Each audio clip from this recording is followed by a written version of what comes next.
आध्यात्मिकता का मतलब है वास्तविकता। हम जैसे हैं वैसे जीना सीख लेना ही आध्यात्मिकता है। हम जो नहीं है उसे दिखाने की कोशिश करना ही नास्तिकता है। अच्छा, एक बात और, हम जिनकी शरण में बैठे वो गणेश जी हैं। गणेश जी से कभी विचार करना, सूंड लंबी, पेट बड़ा, बाहन छोटा। देखना, गणेश जी बगल में बैठे हैं, सूंड लंबी, पेट बड़ा, बाहन छोटा। मानो गणेश जी ये हमें सिखा रहे हो कि बड़ा आदमी वो नहीं है जिसको उठाने के लिए बड़े बड़े लोग लगे। बड़ा तो वो है जिसका वजन छोटे से छोटा आदमी भी उठा ले जाए, ये बड़ा है। बड़े वो नहीं है कि जिन्हें उठा, कुछ लोग ऐसे बड़े होते हैं कि उन्हें बड़े बड़े भी नहीं उठा पाते है, वे तो पड़े ही पड़े उठते हैं। बोलो सीताराम। ऐसे भी कुछ लोग होते हैं, पड़े ही रहते हैं, पड़े ही पड़े उठ जाते हैं। बोले क्या हो गया? बोले राम नाम सत्य है। कुछ लोग ऐसे भी बड़े होते हैं, पर धन्य है हमारे गणेश जी, धन्य है गणपति गजानन, धन्य है उमा के सुत हमारे गणेश जी भगवान। क्या गजब हैं! पेट बड़ा, सूंड बड़ी, कान बड़े, पर बाहन छोटा। यही हमें जिंदगी में सीखना चाहिए। हम कितने भी बड़े बन जाएं, पर इतने हल्के रहें कि छोटे छोटे भी हमारे वजन को उठा पाएं। अच्छा, गणेश जी बगल में है। गणेश जी की दूसरी महिमा, आपने वाहन गणेश जी को ही क्यों बनाया? अब देखना वास्तविकता क्या है। गणेश जी से पूछो, आपने चूहा को ही वाहन क्यों बनाया? शेर को बनाते,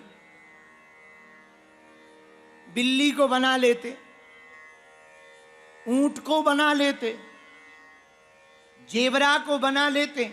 अपने हिसाब से तो तुम्हें हाथी को ही वाहन बनाना चाहिए। चूहा को क्यों बना लिया? चूहा की एक आदत होती है, कुछ भी रख दो काट देता, काटता बहुत है। ये कुतरण करता है, ये कुतरता है। कपड़ों को कुतर देगा, सामान को कुतर देगा।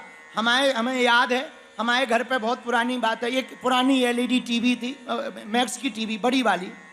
चूहा घुस गया, टीवी कुतर दी। हम उसको ले गए दुकानदार के पास। हम कहा चल नहीं रही कुछ दिनों से, ये इसमें लाइट नहीं जल रही है, अंधेरा छाया है, श्रीमान जरा इसमें उजाला तो प्रकट करो। जब खोला गया तो चूहे राम जी मरे पाए गए। बोले गुरुजी खराब होने का और कोई कारण नहीं, चूहा है। हम कहा कारण क्या है? बोले कुछ नहीं, तार काट दिए। चूहा का काम क्या है? काटना। और गणेश जी क्या अद्भुत देवता हैं, उन्होंने चूहे को ही वाहन बनाया। इसलिए चूहे को वाहन बनाया, जो कुतर्क के ऊपर चलकर के सवार होगा और उसके मुंह को बंद करेगा, वही इस दुनिया में प्रथम पूज्य हो पाएगा।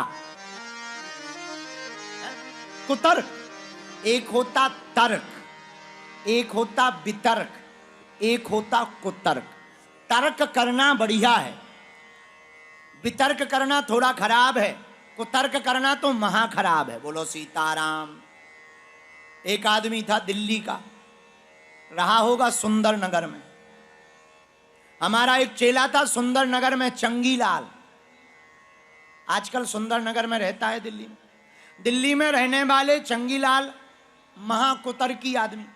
हम दीपक लेकर के जा रहे थे, हाथ में दिया, सामने मिल गया। कहाँ जा रहे हो? शंकर जी के मंदिर जा रहे हैं दीपक रखने के लिए। दीपक रखने से क्या होता है? क्या हो जाएगा?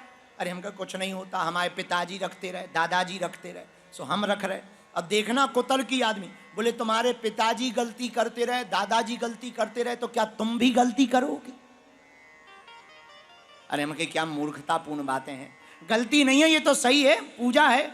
अच्छा बोले छोड़ो, एक बात बताओ पंडित जी, आप तो बहुत कथाएं करते हो, ये जो दीपक में उजाला है, ये जो ज्योति है, कहां से आई?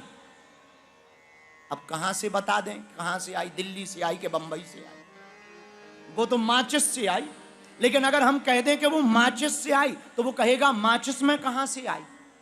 तो हम कह देंगे कि भाई वो तो बिंदल जी की फैक्ट्री से आई, माचिस फैक्ट्री से बनी। तो वो कहेगा फैक्ट्री में कहां से आई। प्रश्न ही खत्म नहीं होंगे, दिमाग खराब कर देगा। उसने पूछा बताओ ज्योति कहां से आई, हमने लिया और दिया फूंक दिया, ले ये क्या है। हम कहा ये बताओ गई कहां गई कहां। बोले गई का हमें नहीं है पता। हम कहा ठटरी के भरे, गई का तुम्हें पता नहीं, आई का हमें पता नहीं, काहे को माथा खराब कर रहे हो है? तुम अपने घर जाओ, हम अपनी पूजा करने जाए। जय बजरंग बली की, बोलो सीताराम।